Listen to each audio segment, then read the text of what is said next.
This is Jennifer Markarian, Manufacturing Editor at Pharmaceutical Technology. I'm joined today by Pär Almhem, President of ModWave and Modular Partners, who will be giving a presentation at the upcoming Interphex conference on advances in modularization. Pär, thank you for joining us today. Thank you for having me. Yes, and I was hoping that you could describe for us the current industry acceptance of modularization. What are some of the key factors driving use? First, I would say that modularization has been generally accepted in other industries for decades, but over the last few years, it's getting really accepted also in the pharmaceutical and biopharmaceutical industries. You could even say that to some extent it's become a little of a buzzword after being considered a little bit of a novelty and oddity in the past. What is driving that is a combination, I think, of just the fact that it's been around for a while and more people are getting aware of the availability and the benefits of using modular systems or modular concepts. And then just the fact that there's an increasing drive of cost, schedule, quality, globalization, and all of that is, if it's done right, helped by modularization. Okay, very interesting. Can you tell us a little bit about what is involved in standardization of modular unit operations?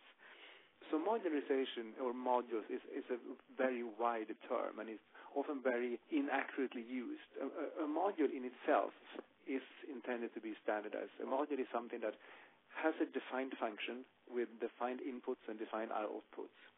And what I mean with modular unit operations is in the pharma industry is you take a part of a manufacturing process that you can define and that you can identify as a clear function with a clear input, a clear output, and then you both design and build that as one unit. The idea of doing that is that if you do that well enough and each unit small enough, then you can combine these units in different ways, creating a variety of systems, but from a limited number of building blocks.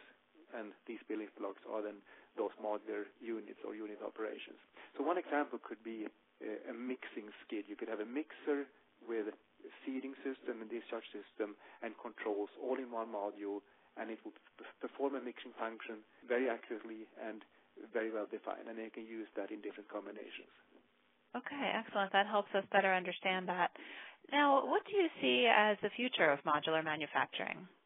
It's not really about modular manufacturing. Modules or modularization is a way to do things more efficiently. It doesn't actually change the manufacturing itself. It's more how you manufacture it. So I would say that modules will be used as the building blocks for more and more buildings, processes, and so on, simply because it's a more efficient way of building a process function, building almost anything. And you see that again in other industries where nobody would ever consider building a software system any other way than using modules or objects, as it's called in software.